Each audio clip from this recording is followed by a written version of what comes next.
Hello and welcome back to the channel HardReset.Info, and today I will show you how to turn on profile views on TikTok.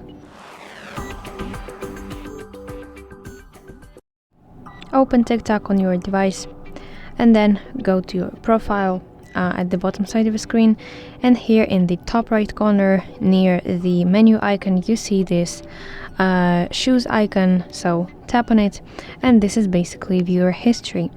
And to turn on those profile views you need to click this red icon, turn on, and here will be displayed all the profiles that viewed, all the accounts that viewed your profile in the past 30 days.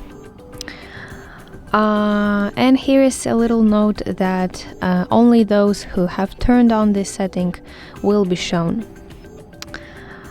So that's how we can turn on profile views on TikTok. I hope you find this video helpful, and if so, please leave a thumbs up and please consider subscribing to our channel.